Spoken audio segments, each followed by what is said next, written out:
Welcome. In this video I'm going to be taking a look at this HotYeah 16-inch 2.5K 144Hz portable gaming monitor. So this was provided to me by the distributor, but they're not compensating me for this video and they're not reviewing it before I post it. If you find this video helpful and you want to purchase one of these, I'll put a link to it in the description, and if you use that link it helps me out a little bit and doesn't cost anything extra. So let's get this open.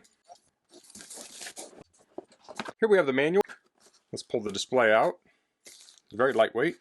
And in here we're going to have the cables and accessories. Let's take a quick look at those.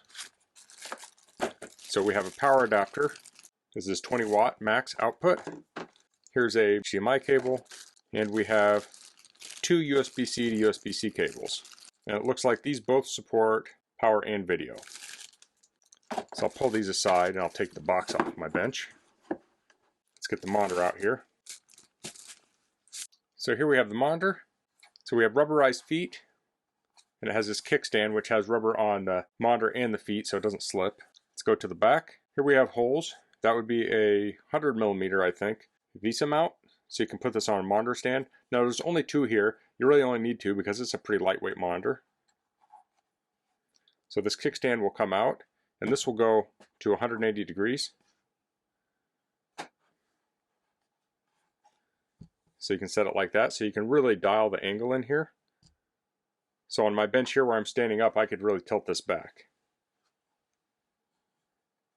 And that feels like it's made of aluminum. Now on the side here we have our buttons. They have a tactile feel to them, headphone port. On this side we have our mini HDMI and our two USB-C ports. We have speakers down here at the bottom. So let's get this connected up. The screen is recessed a little bit. If I set it down, it shouldn't scratch it, but I have a very clean bench here. So to connect this up to my MacBook, I'm going to use a USB-C to USB-C cable. Now this will draw power from the laptop. It's probably best to plug it in if you can, but I think this will work without plugging it in. So this cable is around 46 inches. I'll plug this into this SS, so that is USB-C super speed. Get that set up. Turn my light off here. And here I have a MacBook Pro with an M4 processor. I'm going to plug into my USB-C port. And this may power on automatically.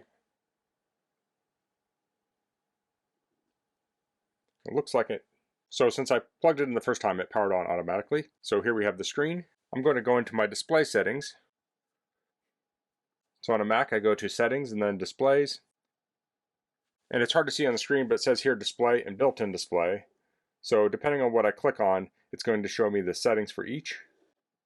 So it also says use as main display and extended display. So if I drag this over, my laptop thinks that's on the left side. So I can go down here to the bottom where it says arrange. And this is pretty straightforward. That's why I'm not zooming in. So just with my description, you should be able to figure this out. We have the two displays here. I'm going to drag the main display to the left. So now this display is extending this display. Now this is a very high resolution display. This display is a 16:10 aspect ratio. So a typical 1080p display is 16:9. So this is going to be a little bit taller, and this is going to have a higher resolution than a 1080p display. So I'm going to change my built-in display.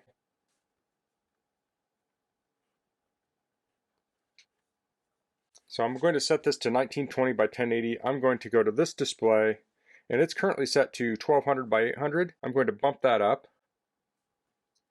Okay, so here I have this at 2560 by 1600, and the refresh rate is 144 Hz. So I'm going to open up a browser. I'm going to have this full screen. So this is not quite 1080p. This is a little bit wider because this is also, I think, a 16:10 aspect ratio. But this represents kind of a 1080p display. If I drag this over here, you can see how much larger this is compared to a 1080p display. So there's quite a bit more area on the screen. So if you're comparing this to a run-of-the-mill 1080p display, you're going to be able to put more content on the screen since this is 2.5K. So when you first plug this display in, you want to make sure you go in your display settings and make sure it's set to the maximum resolution. So this display would be good for displaying movies. So here I have a movie up on the display. Now I can't play a clip because I don't have the copyright for it, but we do have banding on top and bottom, which you'll get with most displays. So you can see that there, and we have the movie in the middle. Looks very nice, very sharp. Now I currently have this as an extended display on my Mac. So this acts as two different desktops. So if I was doing some coding, I could put, say, my preview window on one screen and my code on another. You can also go into your settings and you can span them. So you can have a spreadsheet that goes across both of your monitors. So you could have lots of columns. So the brightness is a little bit dimmer maybe than my laptop. So if we go over here, I can press the buttons. So that's on-screen display down here. And that has your brightness, contrast, and different settings. So that was the top button. The next button is volume. So this turns the volume up and it goes, looks like, to 10. So to change the brightness, I need to wait for this to go off the screen. And then I can press up, down, and this is your brightness. So here we have brightness at 10. So that's the max brightness. I have fairly bright lights in here, and that's pretty easy to see. Now, if you had direct sun on it, that might wash it out, but I think inside this is going to be plenty bright. So you can connect more than just laptops to this. Here I have a Nintendo Switch. So to hook this up, I'm actually going to keep the USB-C, but I'm going to use that for power. So I'll plug that into the adapter, and I'm going to plug this into power. Then I'm going to get the HDMI cable. That's going to plug into the monitor.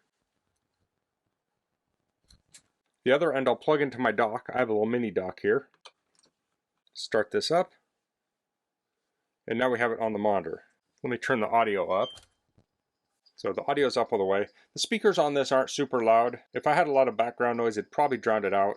But this does have a headphone jack on it, so you can easily plug in headphones or external speakers. It's nice that they include speakers because you might be in a situation where you don't have any speakers, and at least you have some audio.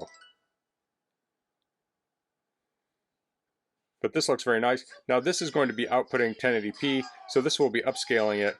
But even with the upscaling, it looks very sharp.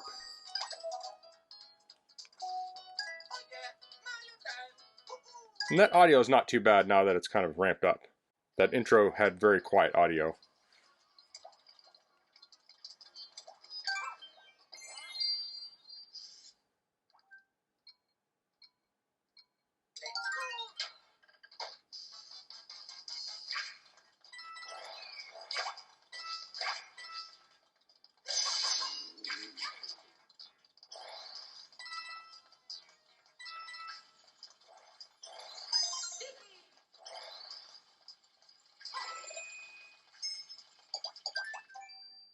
So that worked out very nice.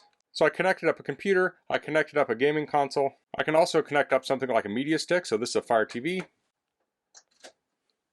Now this will not connect here, and this will not plug in here, but I have this adapter. It's an HDMI to HDMI adapter.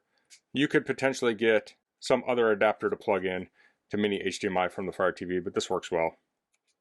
So I can plug in there. And now it's booting up. So we can go in here and choose a movie and watch it. So if you're looking for a small TV for an RV or van life or when you travel, you can take a monitor like this and plug in your media stick and have a very lightweight TV. Now since the Fire TV and the monitor are both powered by USB, you could even use a power bank of some sort to power all of this. You'd still need internet access, but if you're off-grid and you want something energy efficient, this is the way to go. And I actually have a power meter hooked up to this, and the monitor is drawing 7.8 watts. So it's very, very efficient. I have a little battery right here. I guess I can plug into it. So now we're powering it off this little battery. And this would run quite a while off this battery. So that's the HotYeah 16-inch 2.5K 144Hz portable gaming monitor. Since this has a resolution of 2560 by 1600, this is going to be a step up from a regular 1080p monitor. So you're going to get higher resolution. When you're working on your computer, you're going to have a larger display. This is also 144 Hz, so you're going to have a higher refresh rate for when you're gaming. This was very easy to use. For a device like a MacBook, you just plug it in with a single cable, and it can power it and send video and audio with just the one cable. It's also easy to plug into something like a gaming console. You can just connect it up to HDMI, so you could connect up a Switch, PlayStation, Xbox, Blu-ray player, Fire TV stick, and it works just like connecting up a TV. Now this is super lightweight, so it's easy to transport, and it has that folding kickstand, so you can get it just to the right angle you want. So if you're looking for a portable monitor with a really nice feature set, I think this is a great option. So that's all I'm going to cover in this video. If you have any questions, please leave them in the comments. If you like this video, please click like. If you haven't subscribed to my channel, I'd appreciate it if you could do that. And thanks for watching. Until next time, goodbye.